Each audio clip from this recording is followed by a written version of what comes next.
Əmək və Əhalinin Sosial Müdafiəsi Nazirliyinin tabeliyində Sosial Xidmətlər Agentliyinin əlilliyi olan şəxslərin peşə əmək reabilitasiyası mərkəzinə mediatur təşkil edilib.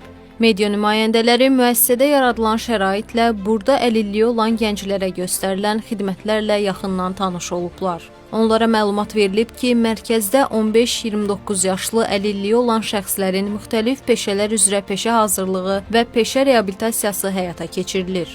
Onlar 3-6 aylıq kurslarda kompüter istifadəçisi, montaj operatoru, bədii oyma, xalçaçılıq, dərzilik, kişi və qadın bərbəri, toxuculuq, aşpaz köməkçisi, rəssamlıq, duluqçuluq və manikür üzrə peşə bacarıqlarına yiyələnirlər. Kursları uğurla bitirən şəxslərə peşə şəhadətnamələri verilir və əmək bazarına çıxışları üçün dəstək göstərilir.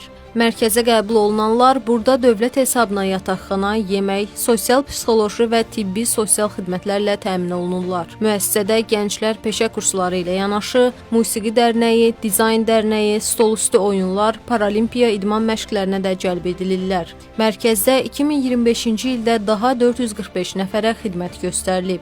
Onlardan 369 nəfəri peşə hazırlığı kurslarına, 76 nəfəri sosial reabilitasiyaya cəlb edilib. Hazırda burada əlilliyi olan 130 gəncə müxtəlif sosial xidmətlər göstərilir. Agentlik tərəfindən mütəmadi olaraq mərkəzin yetirmələrinin əl işlərindən ibarət satış sərgiləri təşkil olunur.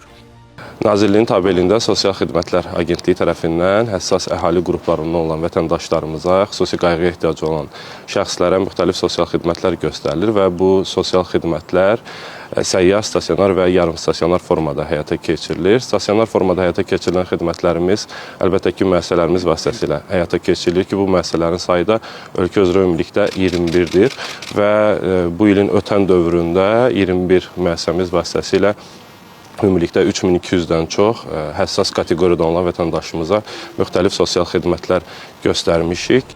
Sonda qeyd edək ki, bu tədbirlərin məqsədi əlilliyi olan gənclərin yaradıcılıq bacarıqlarını geniş şəkildə ictimaiyyətə tanıtmaq, cəmiyyətə inteqrasiyasını, eləcə də iqtisadi müstəqillik və özünə inamlarını gücləndirməkdir.